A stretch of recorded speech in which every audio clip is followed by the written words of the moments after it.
Tout sur le Congo, on a un clair.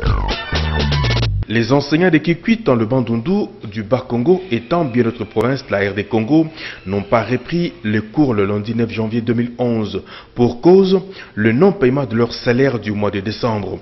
Jean-Pierre Kimbouya, secrétaire général du syndicat des enseignants du Congo, déplore cette situation. Oui, il y a, dans les provinces, les salaires du mois de décembre n'ont pas été payés. Et conformément à l'échéance du 20 qui avait été acceptée de bonne foi par le gouvernement, les enseignants et les personnels de l'éducation au niveau de l'EPSP ont passé les fêtes de Noël et de la Saint-Sylvestre dans la méditation. Et nous n'avons pas cessé, n'est-ce pas, en tout cas de lancer les cris d'alarme en direction du gouvernement, n'est-ce pas, depuis le mois de décembre.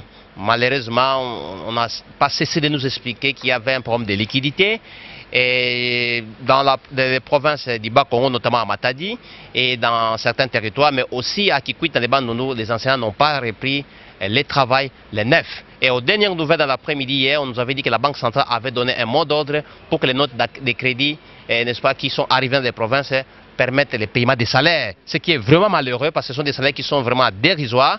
À Bukavu, nous a confirmé qu'ils avaient reçu les notes de crédit. Mais pour ce qui concerne, n'est-ce pas, la matérialité de la paie, nous allons être fixés aujourd'hui. C'est vraiment malheureux pour le gouvernement parce que ce sont des salaires qui sont très dérisoires. Et nous pouvons jusque-là, en tout cas, tirer la sonnette d'alarme en direction du gouvernement que ce sont des salaires qui sont dérisoires, mais avec l'application de la TVA, une application qui est sauvage, je dois le dire, en tout cas, ça va aménuiser davantage le pouvoir d'achat des enseignants qui se recrutent parmi les plus démunis. Et nous, en tant qu'organisation syndicale, nous dénonçons cela et nous demandons au gouvernement, disait toujours, de la politique d'anticipation.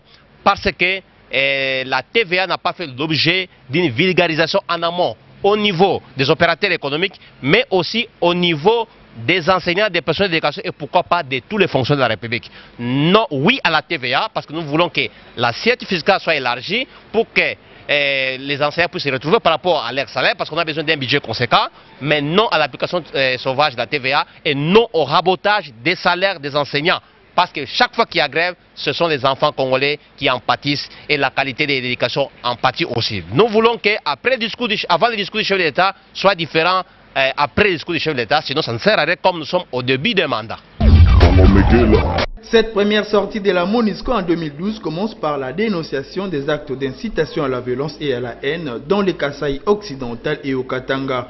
Les bureaux conjoints des Nations Unies aux droits de l'homme dénoncent également des conflits intercommunautaires ainsi que des violences qui en découlent, avec comme conséquence plusieurs blessés et déplacements massifs de la population. Le bureau conjoint des Nations Unies aux droits de l'homme demande aux autorités congolaises de condamner publiquement tout appel à la violence et à la haine et de traduire en justice les auteurs de tels actes. Parlant de la situation militaire dans la partie ouest de la RDC, les porte-paroles militaires de la MONUSCO confirment la recrudescence du banditisme armé à Kinshasa. Au Kasaï occidental, il signale les conflits fonciers entre les tribus Benakalinga et Bakwa Katulai qui a éclaté dans les villages Lubungu, occasionnant la mort du commandant second de la police nationale congolaise avec 140 maisons brûlées et les déplacements d'environ 600 membres des familles. Le représentant de la MONUSCO confirme l'état imprévisible de la situation sécuritaire au Nord Kivu.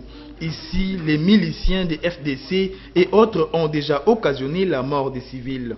Situation presque similaire au Sud Kivu, où 45 civils ont été tués par des éléments FDLR, c'est dans plusieurs villages reculés du territoire de Chabunda. Pour les contrôles généraux à Chabunda, les FARDC comptent accroître les effectifs en vue de planifier des opérations conjointes contre les FDLR.